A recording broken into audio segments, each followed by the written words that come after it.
All right, welcome everyone. We're Semblance of Sanity. I'm Caleb, I'm Jacob. and we're here for Tsuki Monogatari, episode 4. All right. Kidnapping has happened. We've got a new character introduced by Kaganui and Yotsugi, but we haven't actually seen them yet. Yeah, this Which is a character bit bizarre. Yeah, is some kind of a specialist targeting Araragi and Shinobu, or Kishshot Isorola Orion Heart Underblade. Yeah.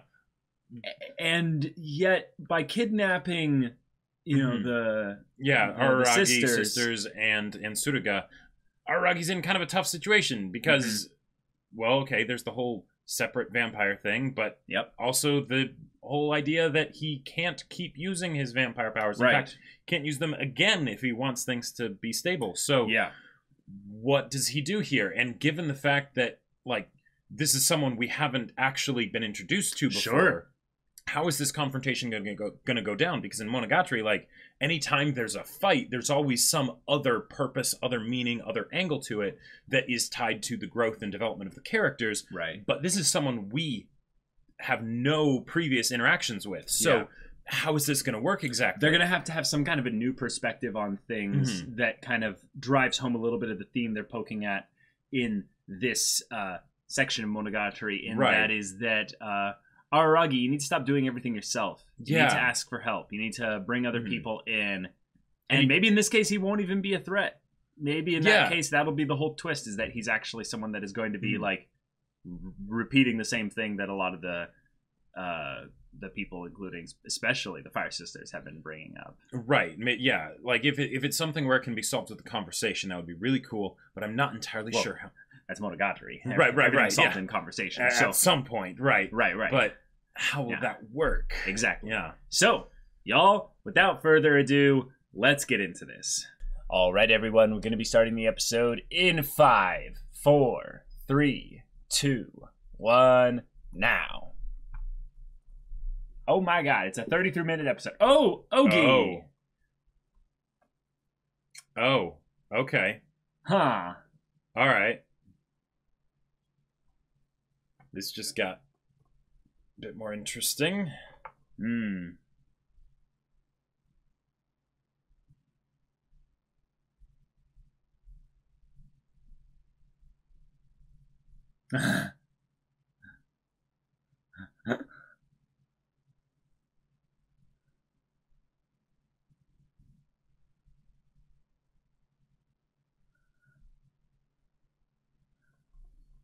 Okay.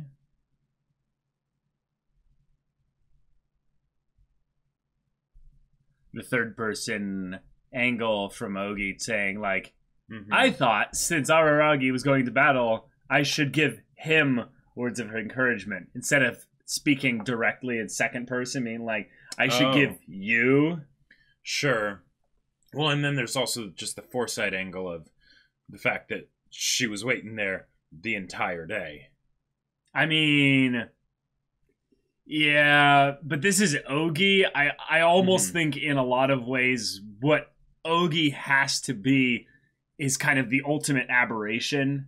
So there's all the timing conveniences are more just an angle based on just Ogi being whatever Ogi is. And if Ogi is the black hole void, darkness, thing, the darkness, it's again a reason why Ogi would have a reason to interact with Araragi, and sort of because Araragi has been kind of his whole vampire human, that whole state has been wonky at best in the more recent times now, especially.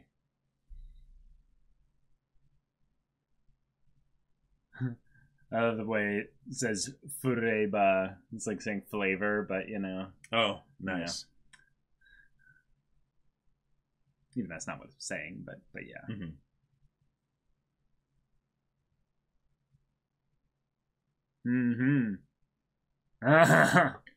Wow.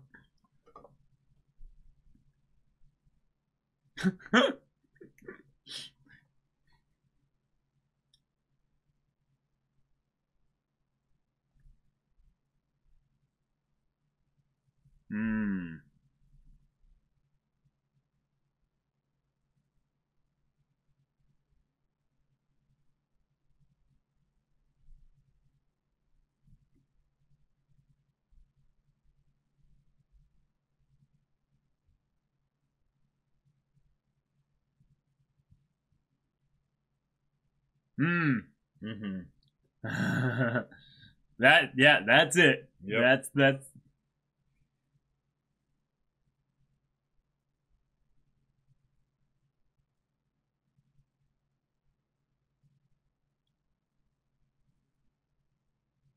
Nice. Just while this conversation's happening. Yeah.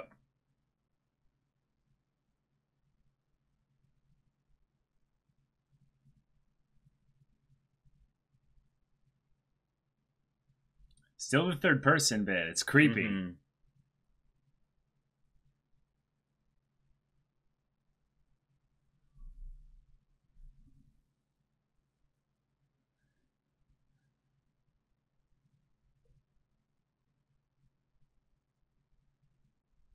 Whoa.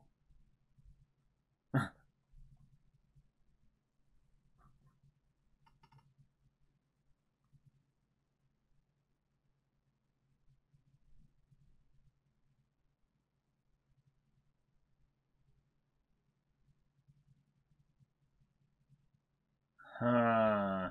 Okay.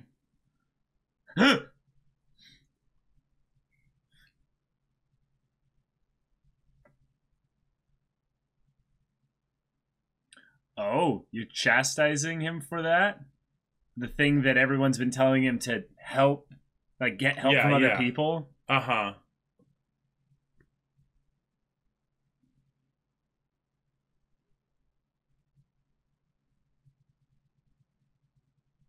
Wait, when did he tell her? Is it another similar thing to like Sengoku where we're gonna find out later?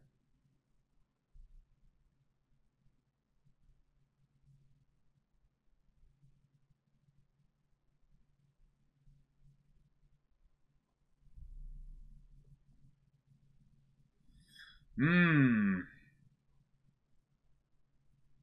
Whoa. How does Ogi know all this? Yeah.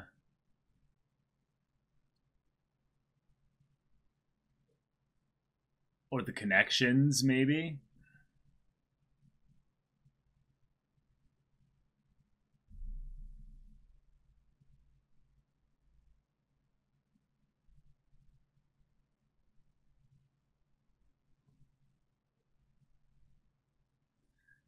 Hmm. All right.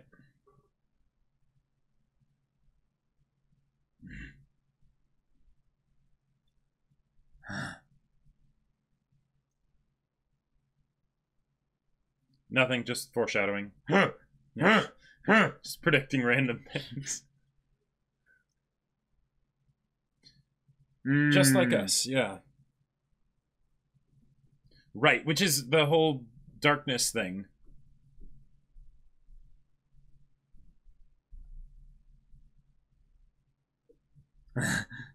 Yeah, you're all kinds of things that are improper. Mm-hmm.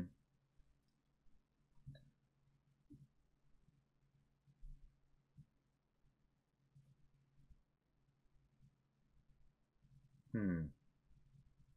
Yeah, you just really, really want a specific thing. Whoa.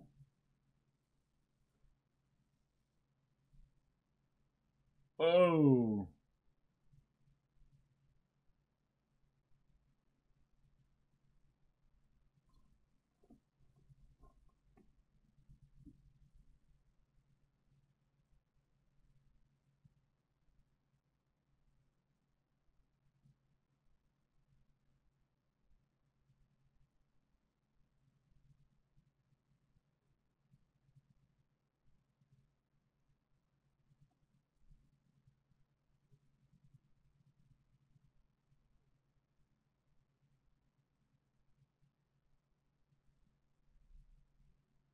All right.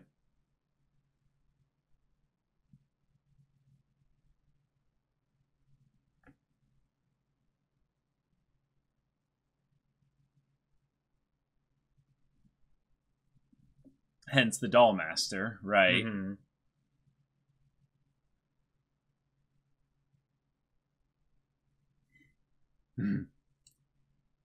Wow.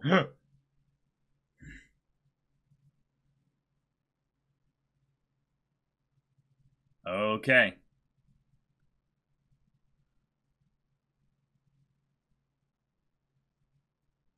Okay. Dang.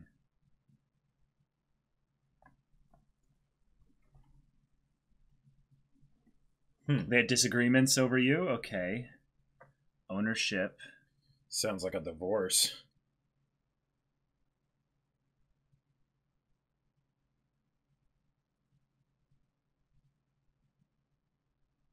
Oh, okay.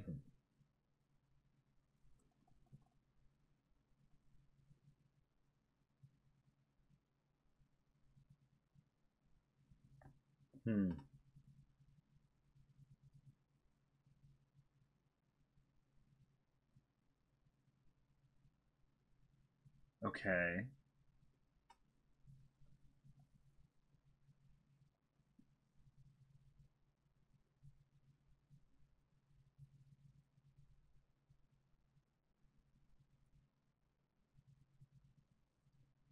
And you have to... You have to use your vampire powers, yeah. Well, or Yotsugi has to do something. Sure.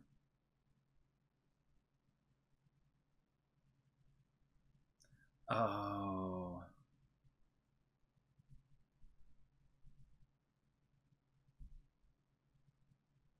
Calm down, Araragi.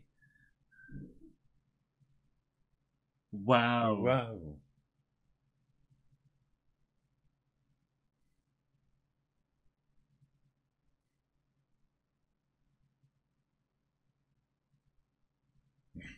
She's just walking in place.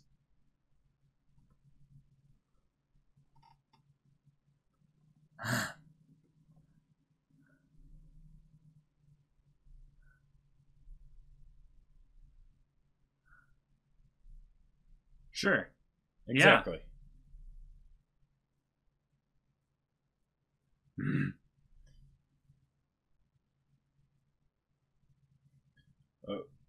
Can it truly be considered flipping the skirt, though, if you're holding it up for this long?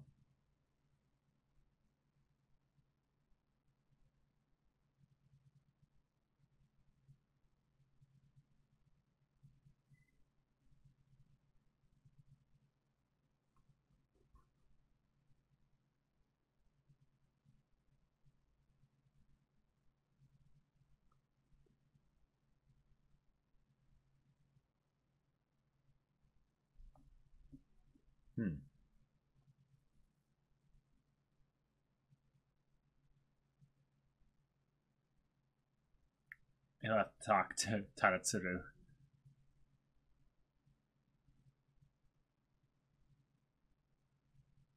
Mm-hmm. The grovel.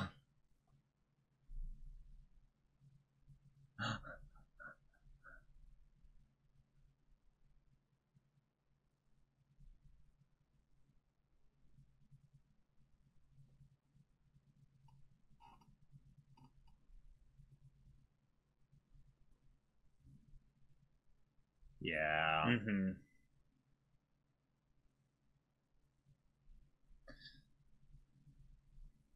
Gotcha.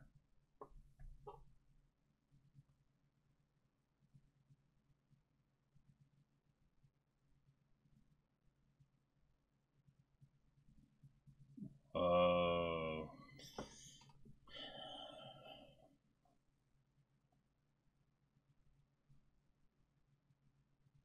Yeah.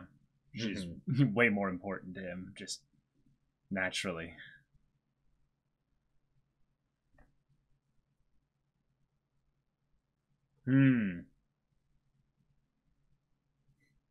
Still holding the skirt. Yep. Mm-hmm.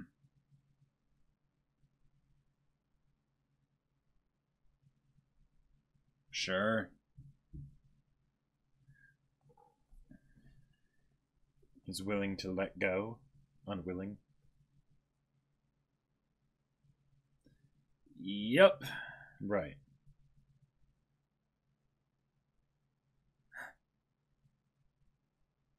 Mm-hmm. 100%. Yep.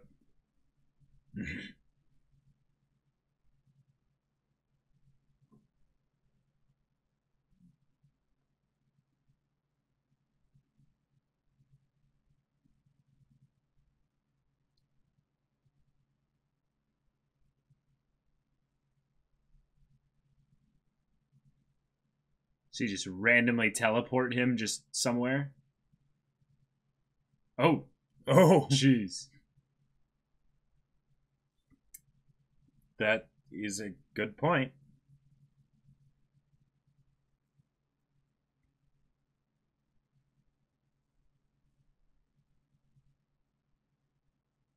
Whoa. Mm-hmm. Sure, but yeah.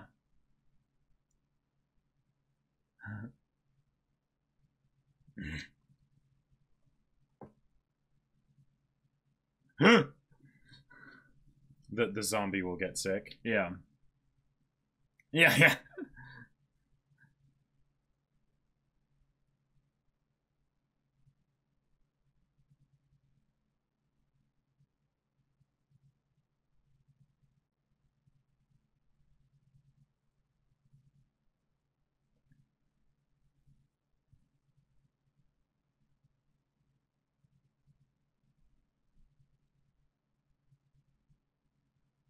Oh.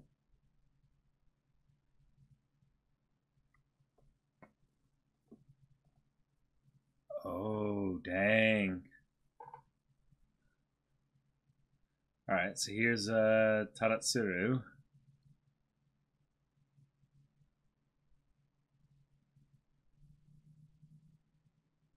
Jeez.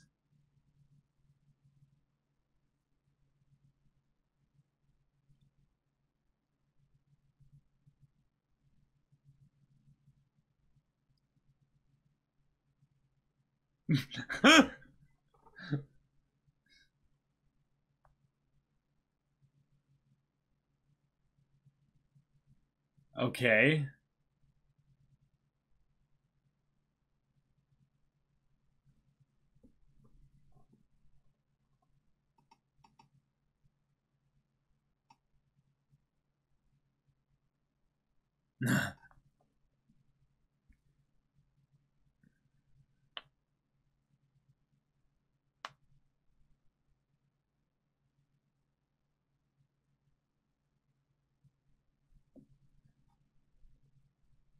Ha! Book it out of there. Mm-hmm. And by saying exactly what she's going to do, that is not what's gonna happen. Mm-hmm. Your chit-chat skill. Lovely.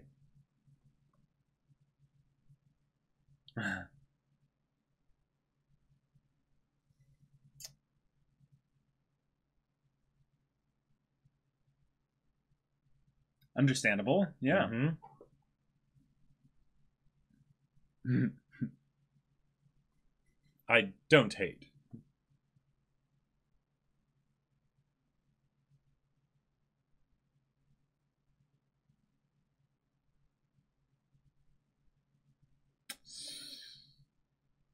Okay.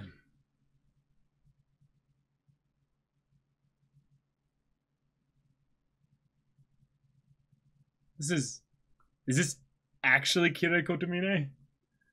Maybe?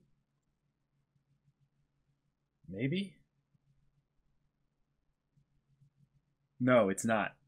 It's Is this Dio? Yeah, it is Dio. Yeah. You're right. Yeah, I think so. Ha! Alright, Dio.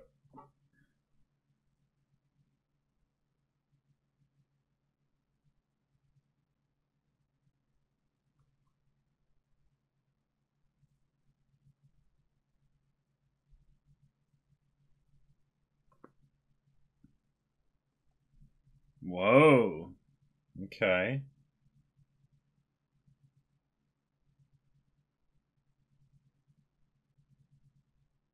Oh. The floor is lava forever. Right. Mention of tabs being paid off again. Hmm.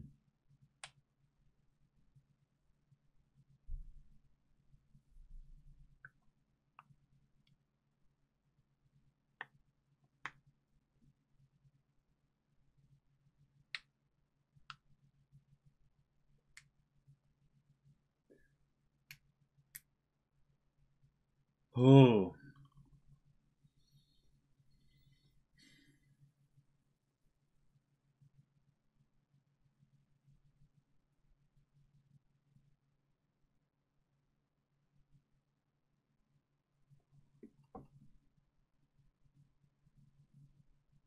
They mentioned kind of the specialist could eventually kind of become aberration, so maybe he is some kind of aberration here.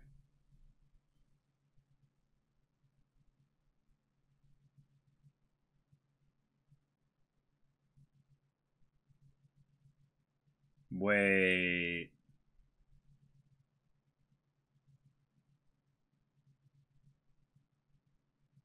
Here at the shrine? Specifically? Or is this an existential question? Yeah, like, I don't know. Because there hasn't been a lot of existential kind of themes going on recently, so...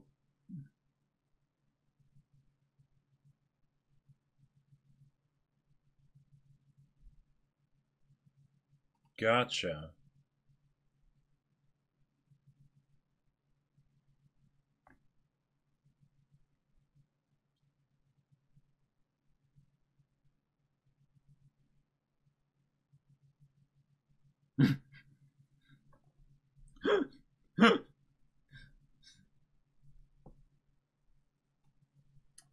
Because of Ogi?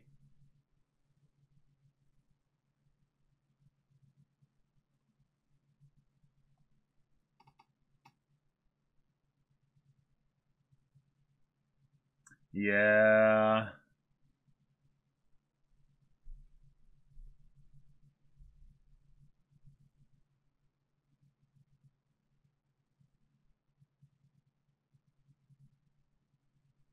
Whoa.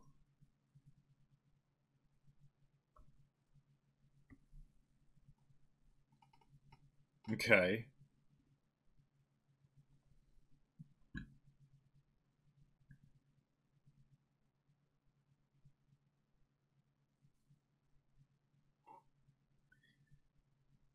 Hmm.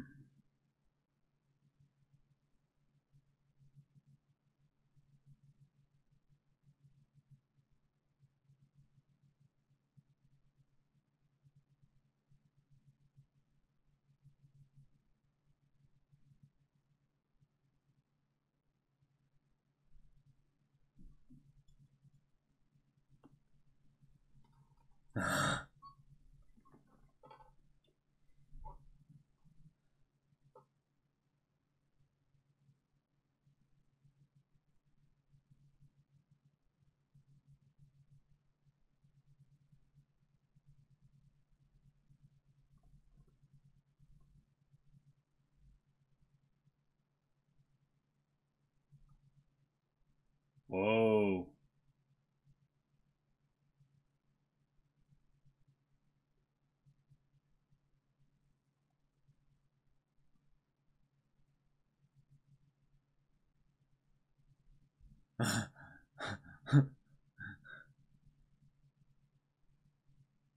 This is really freaky, like... Mm-hmm.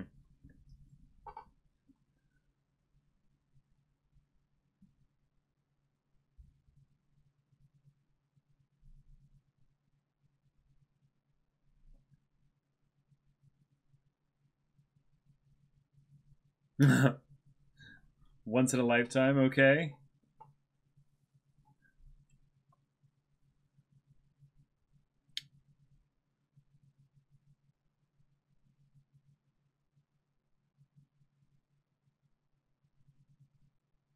Whoa.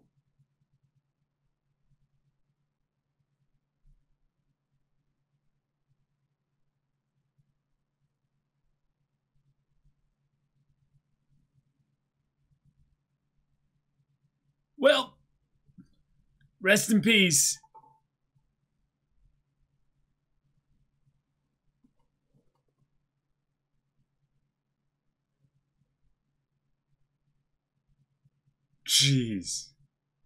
Okay.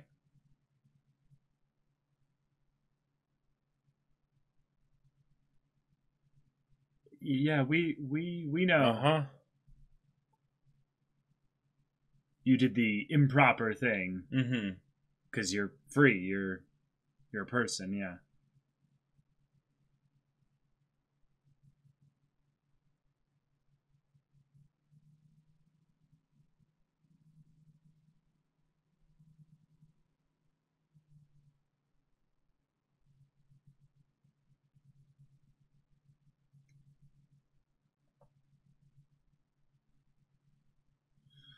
Whoa, okay.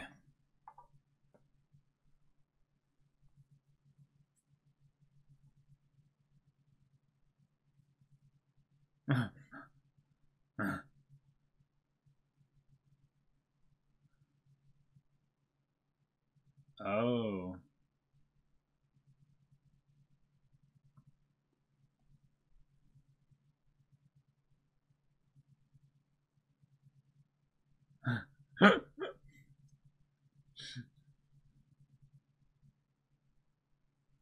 Oh, okay. But that was some ominous stuff for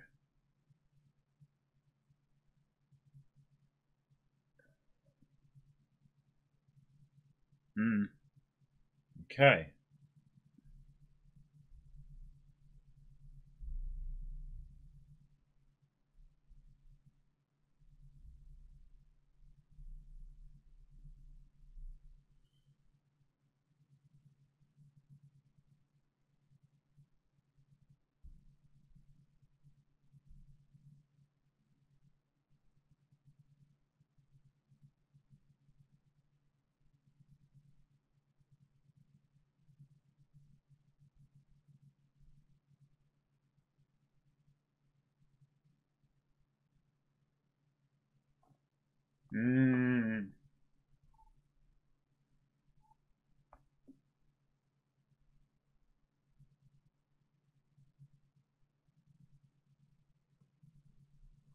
Which then ties into it being Ogi. Yep.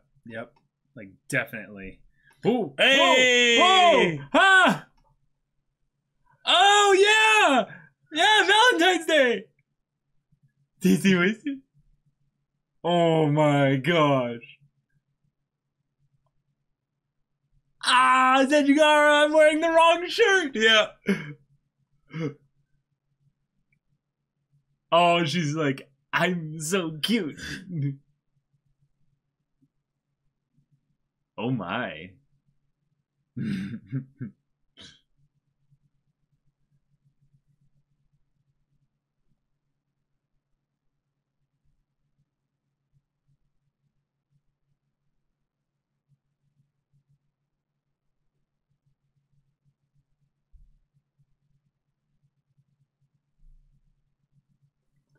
There you go. Oh. There you go. That's great.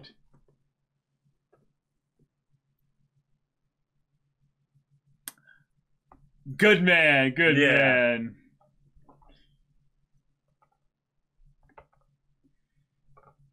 Oh.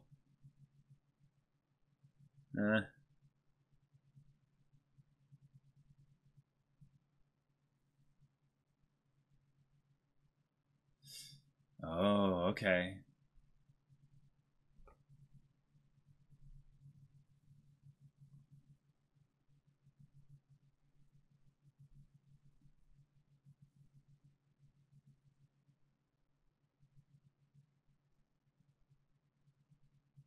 Oh.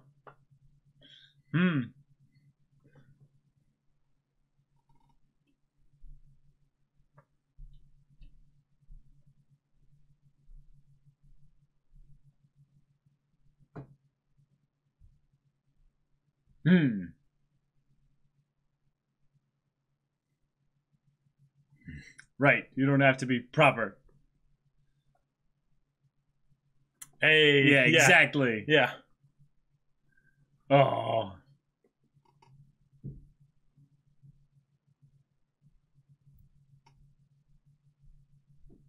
Oh.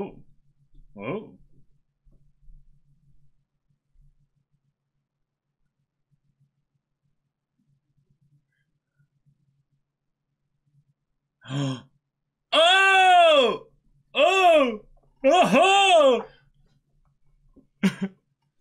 Shut up.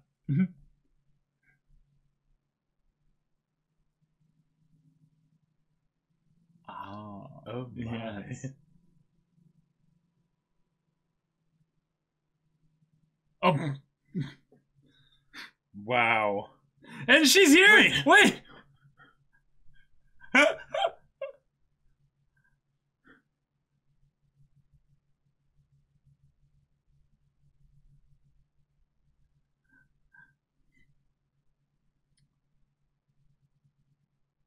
Hey, you saw right through that. Yeah. Awesome. Cool.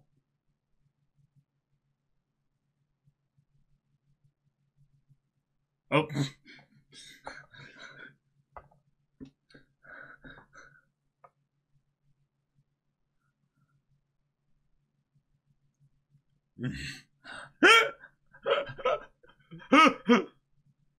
Oh.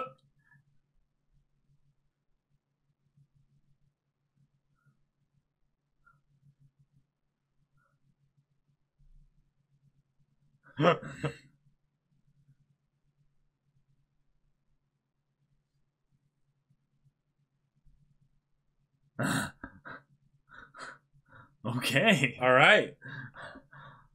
Wow. Huh. It's weird because the arc kind of the way it went, I felt like the beginning and end, the bookmarks of it, the bookends of it, make so much sense as to like what was going on here. Yeah. The middle part felt like they were trying to more set up other stories rather than actually continue telling this story. Sure, because there's the idea that this is the beginning of the 3rd season, and it's also Tsukumonogatari. Well, in that respect, no. I get what you're saying there, but I feel like that was actually what the first episode was. The first episode was setting up the 3rd season. Gotcha. But the second and third episodes, I'm like, I kind of get what they were going in there, but it felt more in tie with kind of building up Yotsugi as this this representation of maybe Araragi in a lot of ways, with regards to being the human, the aberration, the... Right, because there are a lot of similarities with how Araragi sees Yotsugi with how he also sees himself. Yeah. And I think that was the biggest thing tied up in this episode, and that they kind of emphasize it here. But and now we know why Yozuru is always balancing on her finger.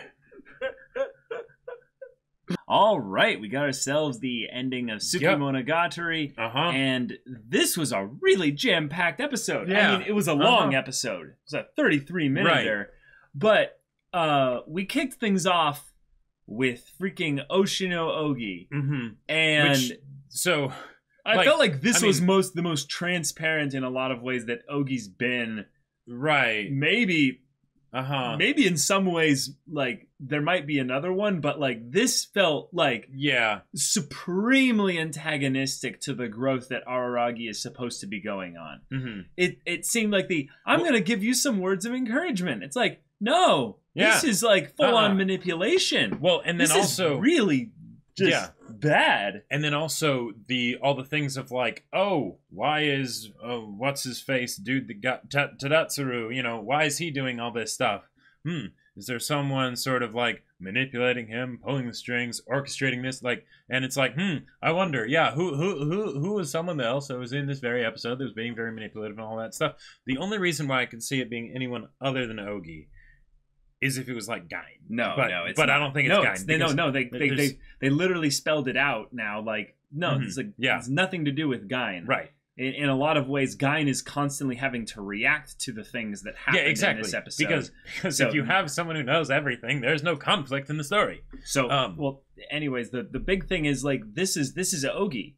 Right. This is this is all Ogi, and this is like it's really bad. So this arc seems to be one where they used Yotsugi as kind of being the stand-in for a little bit of the aspects of where Araragi's internal state is at. Yep. Araragi's internal state being the thing that is apparently the most important to, in some ways, Ogi in this case, because Ogi went and just full on was like, I'm going to try and move your needle.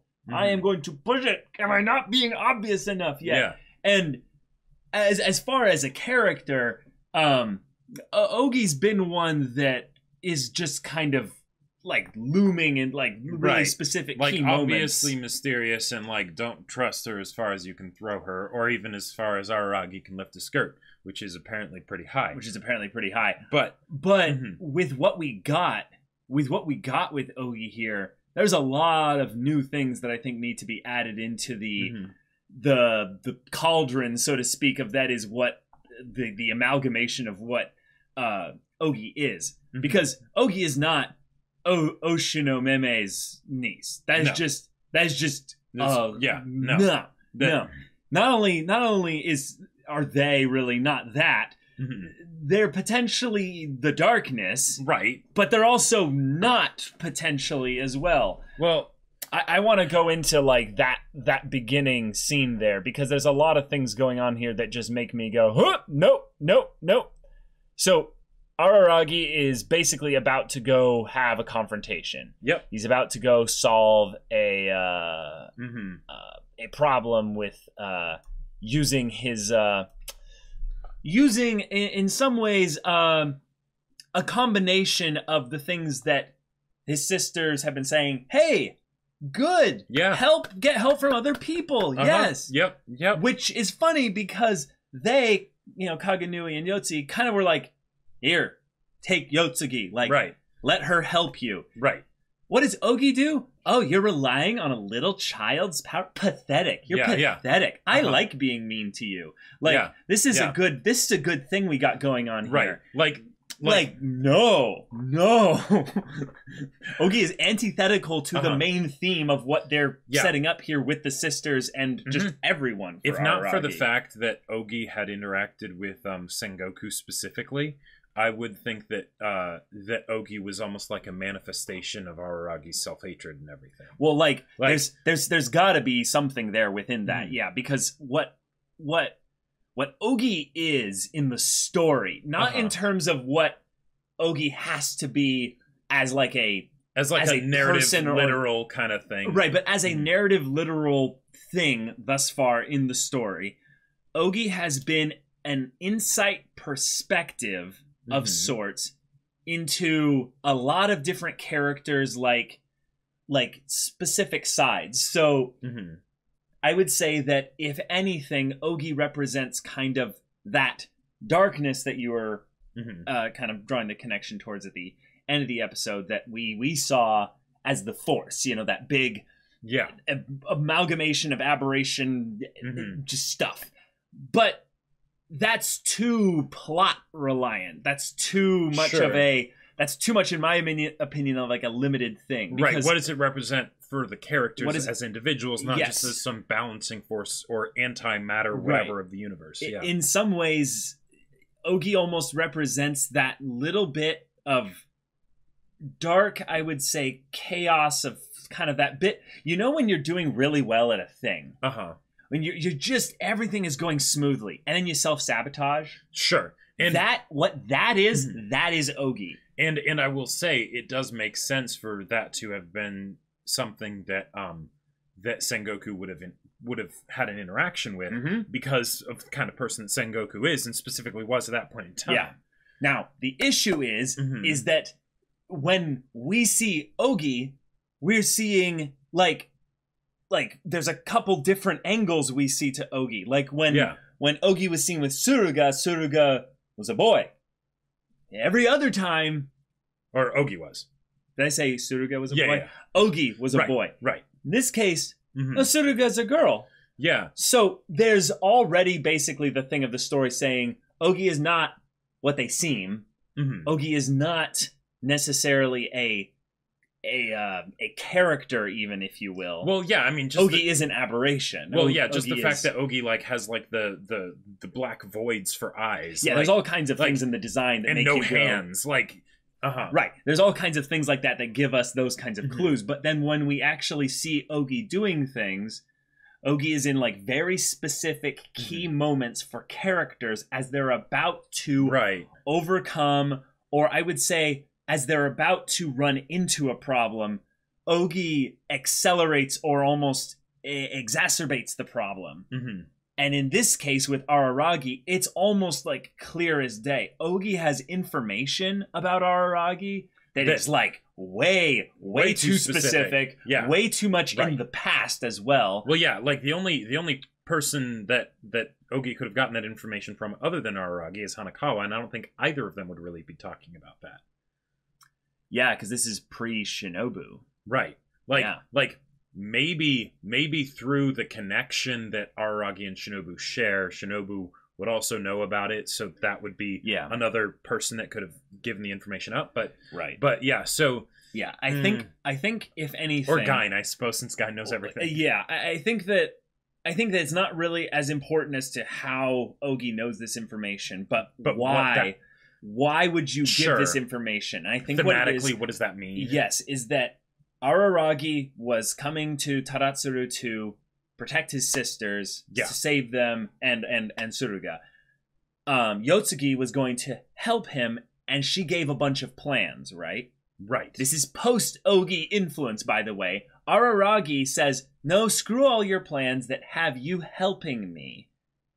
I am going to take all of the burden on myself to deal with Taratsuru, and I am not going to do the thing as the kind of the proper reason as to why I came here. And I'm going to sacrifice myself, or what have you, so that you can go and save the sisters and Suruga, which is exactly the opposite of what all these things were, which means that is what Ogi wanted him to do. Ogi in some ways is that act of self-sabotage. It is in that moment kind of pushing Araragi to not lean on and in a lot of ways with Yotsugi, because Araragi didn't lean on her, she had to do something a bit more drastic because he was not willing to accept help. Yes. Right. Now, the thing is that was one of her plans all along. Yeah. And she was okay with it for the most part. Right. Now that was the last plan she brought up. So it was kind of a last resort kind of thing. And also it seems like that was something that Ogi was specifically wanting to have happen, because there's self-sabotage and the stuff from Araragi's perspective. And ideally there'd be multiple things that Ogi is trying to get done with this one instance, this one set of conflicts, right? Yeah. But there's also the idea of correcting the relationship between Yotsugi and Araragi, because Yotsugi is a zombie monster thing and Araragi doesn't see her that way, and that kind of needs to be fixed. Right. And that's something that I think is really interesting, because I was always wondering how it was going to pertain more directly to Yotsugi. Sure. And Yotsugi seemed to think about herself in a very straightforward way. There wasn't there didn't seem to be too much conflict. There was the wondering about, being dead and all that stuff, but there was a balance basically with Yotsugi's nature as an aberration, right? Okay. So where's the conflict? How does that come into play? But as far as how Araragi interacts with Yotsugi, that makes a whole lot more sense, right? Sure. And then by having it be something where Araragi isn't willing to rely on Yotsugi, so Yotsugi does something by herself that will make it so that Araragi's kind of, it doesn't matter if he's relying on her or not. Right. He has no choice in the matter. Right. He has no choice in the matter. Now suddenly it's, oh my God, I saw you kill someone right in front of me. Yeah. That's hard to the proper thing as a human would be to reject you. Wait. Yeah. So in a lot of ways, what's really kind of sick here is that if this is all Ogi's influence, Araragi kind of understood it in some ways without knowing that it was Ogi that kind of forced this or kind of manipulated this, by drawing the connection in which this is another instance of something that pushes a person that was a friend of Araragi's away. Right. And which... Oh, yeah. And one of the things that I thought was really interesting that they brought up here is when Araragi was talking about, you can't do that and be human. Right? Oh, right. Now, there's something to be said about that, because killing people is an awful thing to do, and it's wrong, shouldn't do it. But that is in a lot of cases a very human thing to do. It's something that you would hope no human would ever have to do or choose to do, but it is a human thing to do. And like I feel like they're getting at this notion that proper is not always correct, right? Just because you're correct doesn't mean you're right. The idea that accepting of the flaws and all the complications that go with something, that's a part of being human. Right. Tadatsuru was, I think, kind of the point of bringing up what it means and how sick it can be to be stuck in proper. And Tadatsuru was basically saying, can't you feel it? The fact that you're on a stage and all of this is staged in a lot of ways, you're just fulfilling your role. Your anger there is because it's the proper thing to do. So he's saying, wake up, break the fourth wall a little bit, realize that you're a character in the story, and the whole thing that is being put here is based in what is the proper response for you in your role, your character or what have you. And it's all kind of funny and meta, but in the actual story bit, it's also quite terrifying, because is Araragi's main problem right now is that he is too stuck in fulfilling his role as the older brother, as the good friend of all these people, as the one who the protector, the one that will do all these things for them, without actually considering his person, his heart, his soul, his being, actually his health, everything in about a lot of ways. It's very similar to Hanakawa's situation, which makes it very interesting that she was the first character introduced alongside Araragi, and that not counting showing Senjikahara falling from the stairs and everything, but and that her whole thing was make sure you're being proper, which is what her conflict was. That ends up getting resolved. Araragi still needs to resolve it for himself, right? Like in some ways, in a lot of other stories, one of the big things that a protagonist who is constantly going around helping other people solve their problems for is they get kind of the Iroh accidental learning experience. Is that the best way to solve your own problems is to help someone else solve theirs? But you have to be willing to take in and ingest and learn the things that you watched other people do, because you're except that you have problems to solve, and that they're exactly, and that those problems do need to be solved by you. It is not something that they magically get solved by solving other people's problems. But you can get the insight and perspective to solve them by getting your eyes off of your own situation. Right. However, one of the things I feel like they've just done over and over again, and they actually reminded us in this bit here with Ogi being like, what was the line? What was the line again? I loved that because that kind of ties into something that I feel like is a little suspicious of Ogi. But on another note is basically saying, reminder, this is extremely important. This is something that is a very big deal for you, Araragi. And as far as, what it is and what it means in this instance here is that you still ended up getting manipulated here. Gain and Kagenui and Yotsugi realized, wait, we kind of realized what was going on here, and we don't want you to feel separated from people in this instance here, so I'm going to stay with you. Well, it's a little intimate too, but well, interestingly enough, they kind of forced Araragi to look in the mirror. What happened here? Okay, we had a situation. It was a problem, right? Araragi went to go help, right? Now, normally in these kinds of situations, Araragi would do the sacrificial thing in order to help as much as possible the person that, granted, still needs to save themselves, right? Yep, and they usually are the ones that end up saving themselves. Yeah, exactly. Now, in this situation, Araragi went in to do the sacrificial thing, right, as he usually does.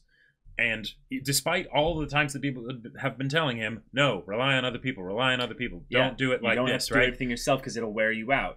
And then Yotsugi does the Araragi thing, does the tough call, wipes away kind of the problem at expense to herself. Yes. And Araragi gets to see what it looks like from the outside. Doesn't look good. Yeah. And oh, by the way, after that happened, what was it very important that Yotsugi did?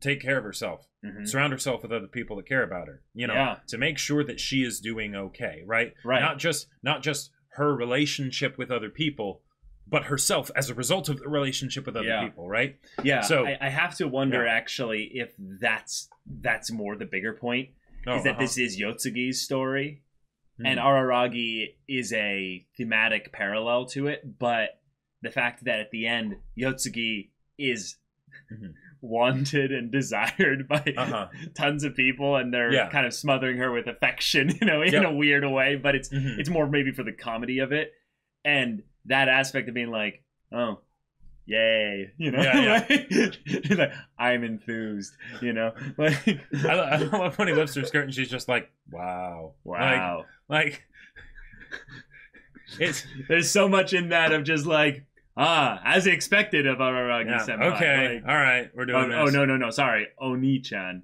Oni-chan, not Oni-chan, but because there's One-chan, that's Kagenui, and Oni-chan. Oni-chan, yeah, exactly. But so okay, but in this episode, I am harping on Oshino Ogi because I feel like it's the big thing here that we can get that goes beyond the immediate structure of the arc here. What I'm curious that is that I just wanted to bring up a bunch of the things that were said here.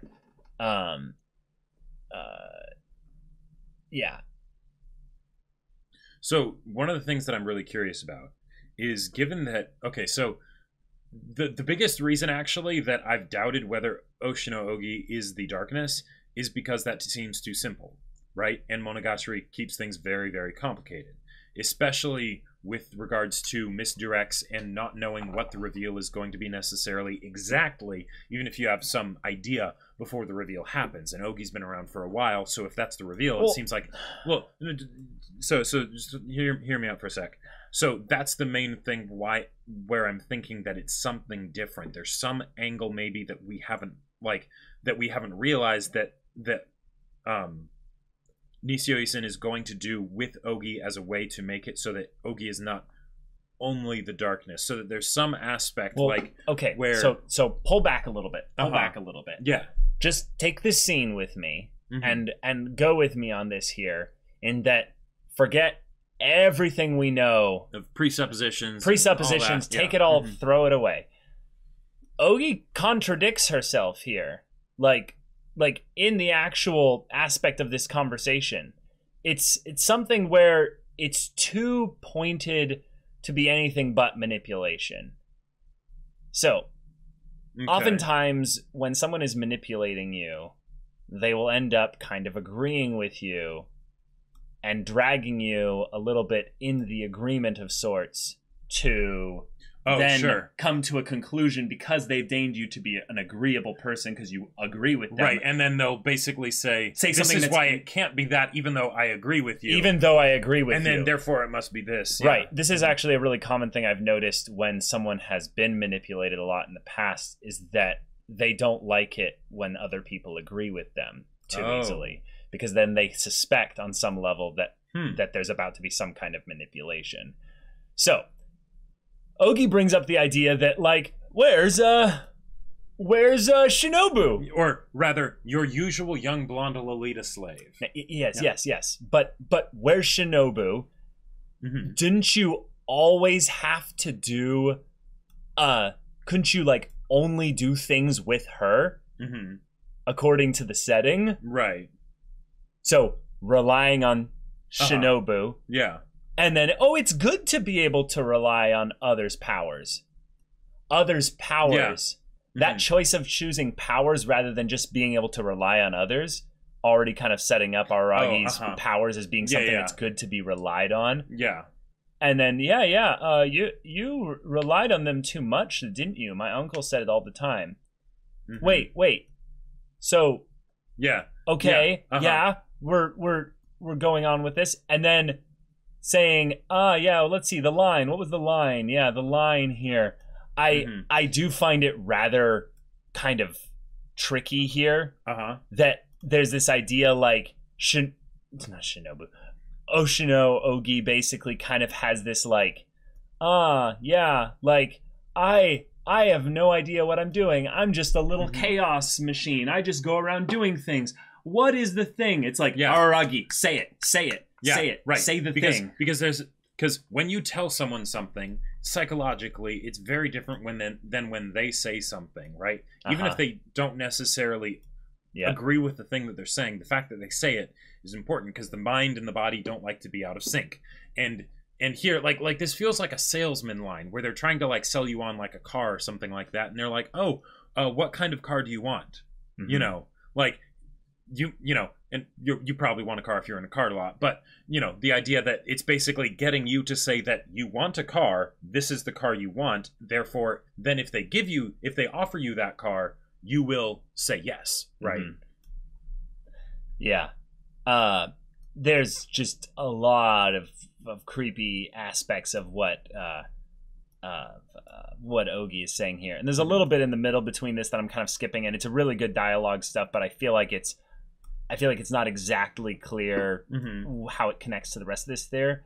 Then Ogi brings up the thing of like, yeah, why I'm here, is I don't know how to put it exactly, but I like being mean to you, and this is something where Araragi says something really confusing.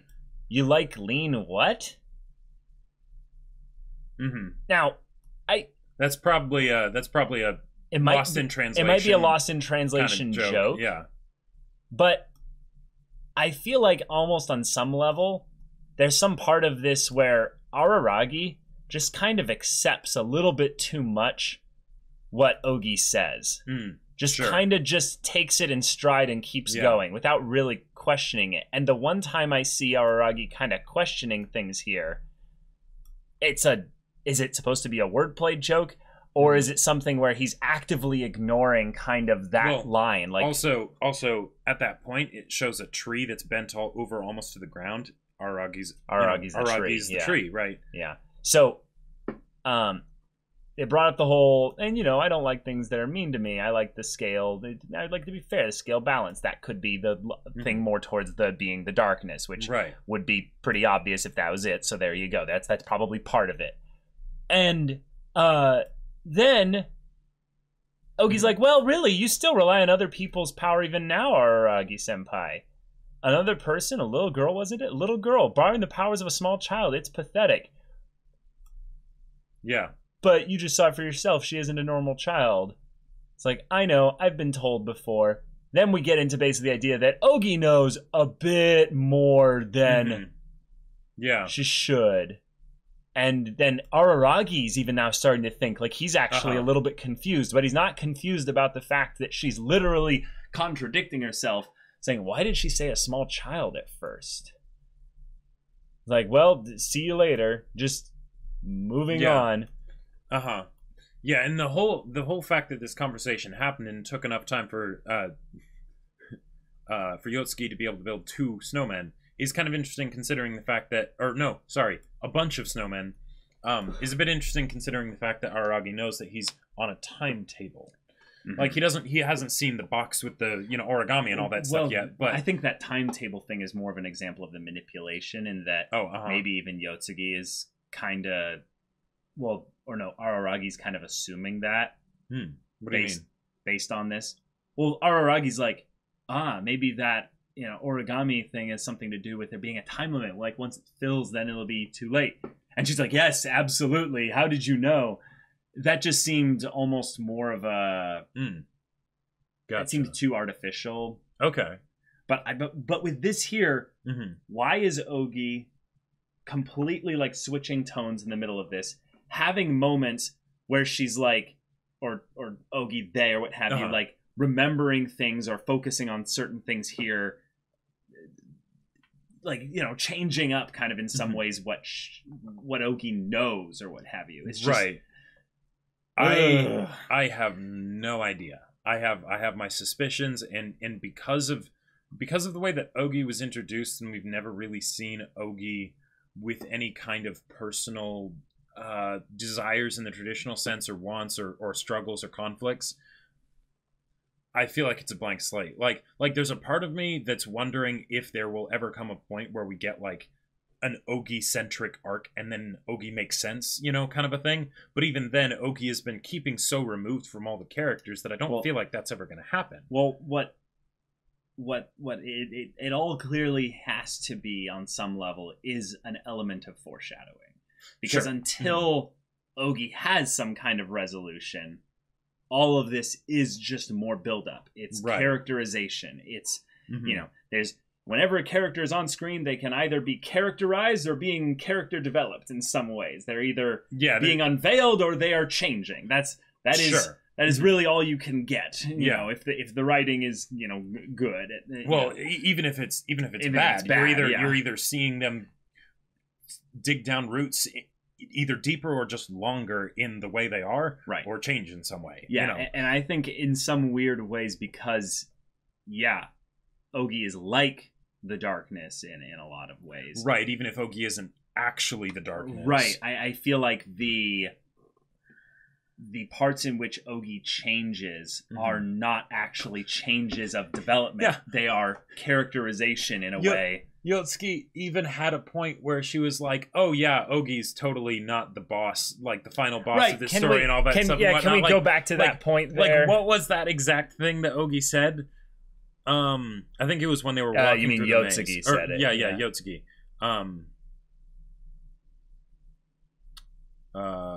I want to say it was... Here it is. Well, that girl there has to be the mastermind, the final boss, troubling devil boy that asked Tarutsuru to exterminate aberrations. Yeah. Right. No, we know that... He's like, what was that? Oh, you know, I didn't say anything. I was just predicting random things. Yeah, it's... Right. And maybe that's the point, is that it's not supposed to be a twist. It's being made obvious that Ogi is the darkness in some way, shape, or form, because once it's not a reveal that you're doing something, then it's more of exploring the depth as to why and what that means and what it entails. And then maybe that's more of the angle that's right. I guess what's kind of cool though is that because this is kind of more set up for what will be the final season of Monogatari, we had a point when Sengoku was believed to be the final boss. Right. But that is in true. a weird way, Sengoku might have been propped up in a specific way like that because of Ogi. The actual final boss. Ogi set up their own red herring. Like, Yep. Yeah. In a lot of ways, what's exciting about this, though, is that it ties Ogi quite a bit to Araragi and his journey specifically. Yeah. And a lot of times Ogi ends up kind of interfering and kind of intermingling with other characters' stories. So that's at the very least something that means that Ogi's influence extends beyond just Araragi. But off the topic of Ogi, because I feel like we have about as much information on Ogi now as we can possibly get anything from, and then we'll just have to wait and see how it unpacks further. There were a couple things that I really want to make sure we mention. One is how all of the different characters responded to this situation. So around Araragi in particular, there was all the stuff with Ogi, and then there's also the stuff with Yotsugi, which is a lot more straightforward and given most of the focus because this is, after all, the at least the name Yotsugi arc, right? But then there was also the little bit with Sengoku of her sort of reassuring Araragi, but then also telling him where she was at. Or sorry, Shinobu. With letting him know, if you're in danger, I'll drain your blood, but it's okay with me if you're not fully human, right? It's sort of felt like a reaffirming kind of. You don't have to be proper. With Kizu, you don't have to be proper with me. Our tale is the tale of the wounded, so if you're still wounded, that's okay. Which I thought was really cool. Even though Araragi kind of not brushed it off, but it was sort of like a thing of he already knew that, so it just sort of went on from there. But then of course the queen showing up at the end. I was surprised, to be sure, but a welcome one. Right. So if I understand this right, this is something that felt a little bit like kind of surprising here. I was like, wait, they are not outside Aragi's house, even though the color and shading, all of it looks like Araragi's house. Right. And then they enter into the place, and it's very clearly her place. It's very clearly her place. Yeah. So I'm like, what? How did we transfer that? That felt a little bit funny. But one of the things that I loved about this scene is Senjigahara is doing everything but being kind of like, she is so free and fun with Araragi. It's showcasing there's not this stiff properness holding her back from being a fun person. Even down to Araragi. What was it with like the sweet, you know, tasty wasty. Yeah, like being completely goofy, and then even proper. She does the full on like wall stomper, or no, she threw him onto the ground. Well, no, slammed him against the wall. And then they fell to the ground together. Right. But like it's just one of those things where because all the other characters, right, in the situations that they're in and their relationships with Araragi, because even if they're family, as you grow up, that those relationships kind of get a bit more separate as you go about your own lives, right? Right. But there's that desire of, hey, if you're ever having a tough time, depend on us, right? We're still family, you know, even though we are starting to go our own separate ways with our own lives. Yeah. With Senjigahara, she's like, yeah, I got you. You know, like, yeah, I'm going to keep you. And yep, let's just, you know, be adorable and awesome. And there was, let's do that talking thing with Hanakawa tomorrow. Yeah. Right. Like, I love Senjigahara. There's a lot of characters in Monogatari where, like, the only reason they're not your absolute favorite character of all time is you just don't happen to see them on screen at the current moment. Right. But the minute they come back on screen, you're like, yeah. And that's what blows me away about Senjigahara, because like, I know on a technical level that she has basically the same amount of screen time as the other characters in Monogatari, right? But it feels like way longer in between the times when we see Senjigahara. It's true. So like, but then when she shows up, it's just like, yep, all right. Happy days. It's wonderful. She was a really good source of reassurance for Araragi here, and I got to see kind of, in some ways, the best side of Araragi come out. In this conversation that they had together here, and he kind of has this moment of being like, well, you know, isn't it bad when people notice? Yeah. And she's like, nah, it's fine. But she says this line of, you know, even if Vermeer doesn't show you Araragi, and you'll continue to appear in my eyes. And it's just like, it's so great.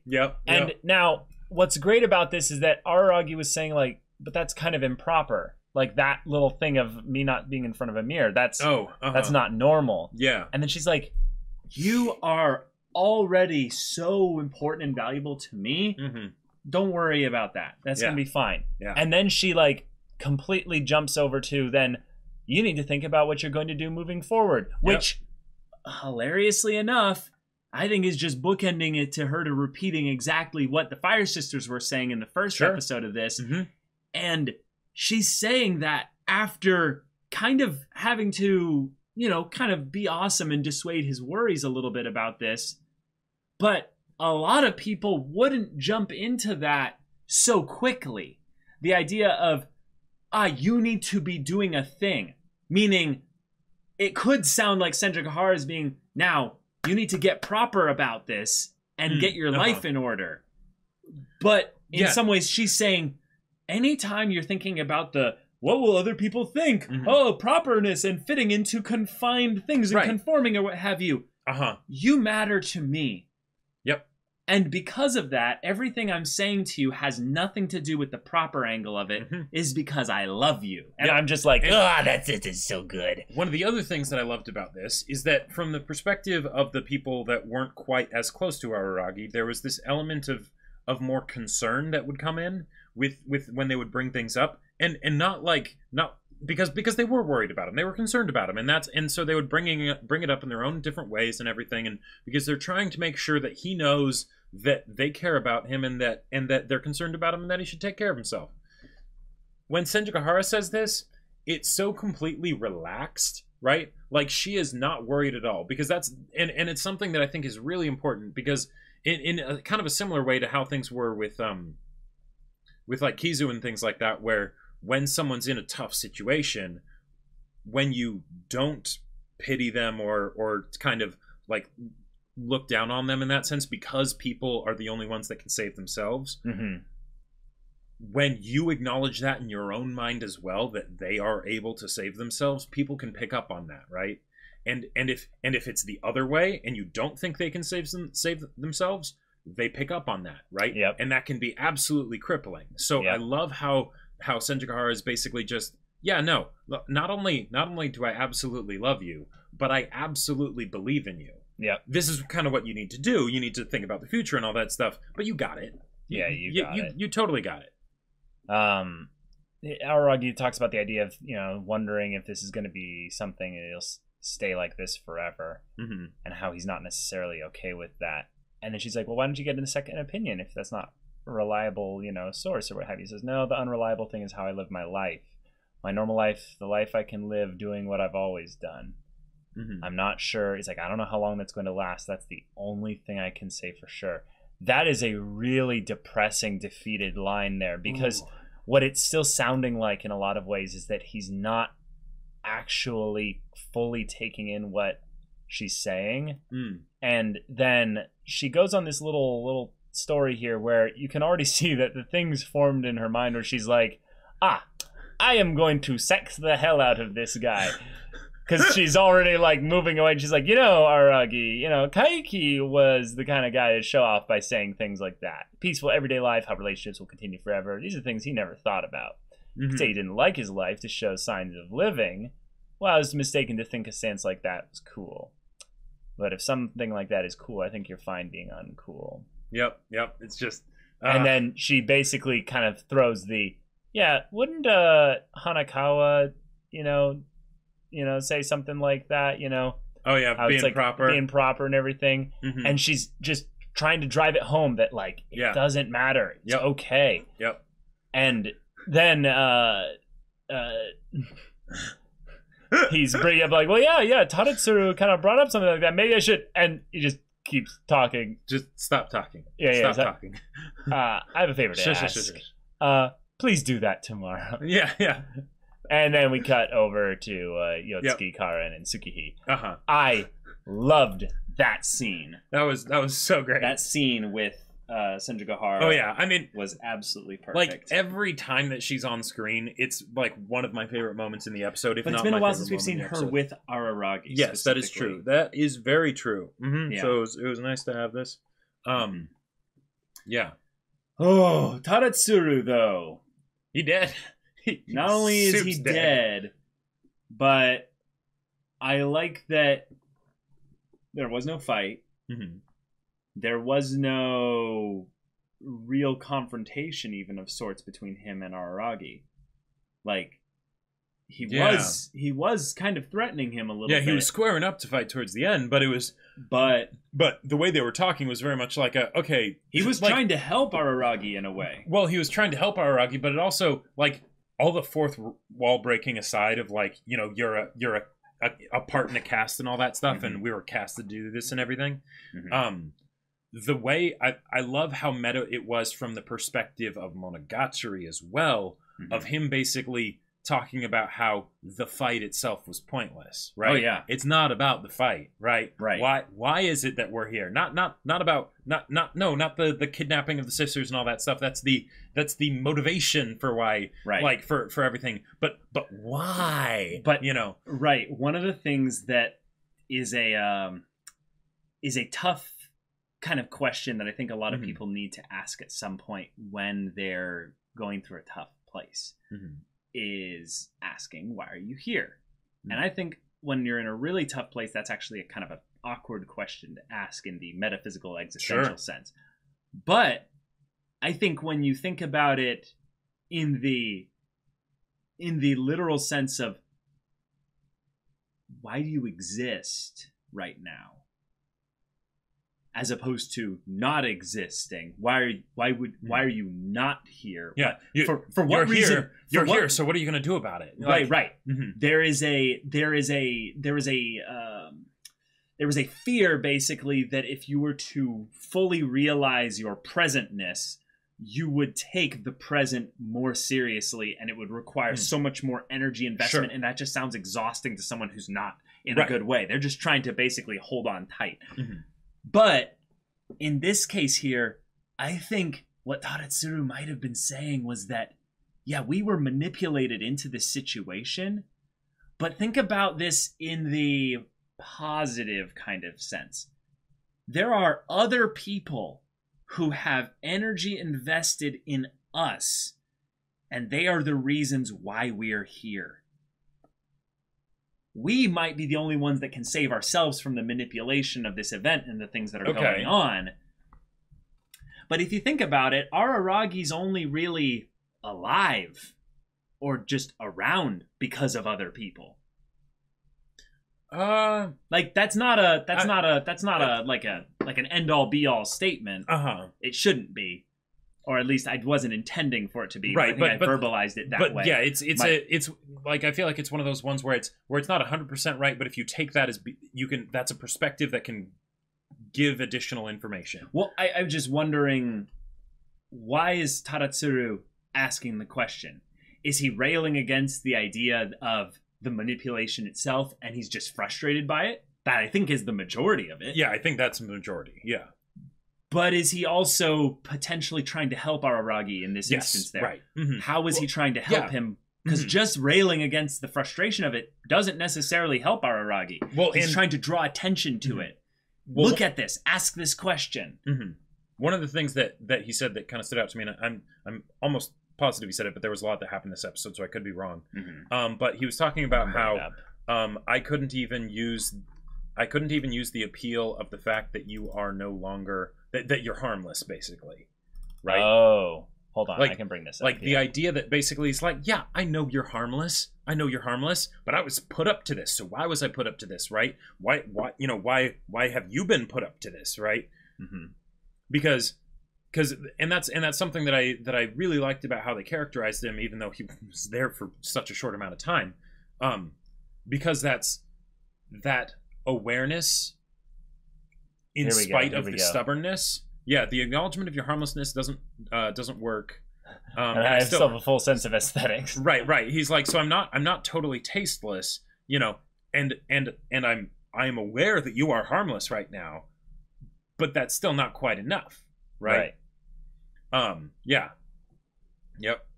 And I thought that was really cool as for a way to make it so that he's like, hey, I get it, Araragi. I get it. Mm-hmm. We're in this situation now, and something's going to happen as a result of this. We're not allowed to add. But I don't like that we're in this situation because, yeah, you are harmless. Right. You are harmless. So what gives? And that was just an additional nice point to the fact that he was being manipulated because that contrast and that conflict within himself of the I'm here and yes, we are in this situation, right? And I did kidnap your sisters and Tsuruga, right? But I don't like it. Mm-hmm. I don't like it. This doesn't sit well with me. Like this still follows my protocol and everything. But yeah, I'm not blind. I can see that you're a good kid. Yeah. So and like I just thought that was a nice touch. But what a freaking massive episode. It ends, I would say it's probably most likely definitely the end. I definitely believe this is the end. But wow, they've set up a lot now. Yep. And we have the next arc to look forward to. Mm-hmm. So y'all, thank you so much for watching this episode's reaction and long discussion. If you want to see the next episode's reaction and discussion right now, go check out the link in the description below for our Patreon. You can get on early access there, and any level of support gets you access to our Discord where you can chat with us and the community there about this show, about anime in general, about Monogatari spoilers. There's a lot of people that are involved in that. And you can talk with Jacob about the sci-fi novel that he wrote. Yep. I wrote a sci-fi novel. It's really cool. It's called Battle Lines. And it's available for purchase on Amazon. Link in the description down below if you want to get that to, help yourself stay entertained in these crazy times. Go check it out. Yeah, so if any of that interests you, we'll see you there. But until then, we're Semblance of Sanity. I'm Caleb. I'm Jacob. And we'll see you all next time.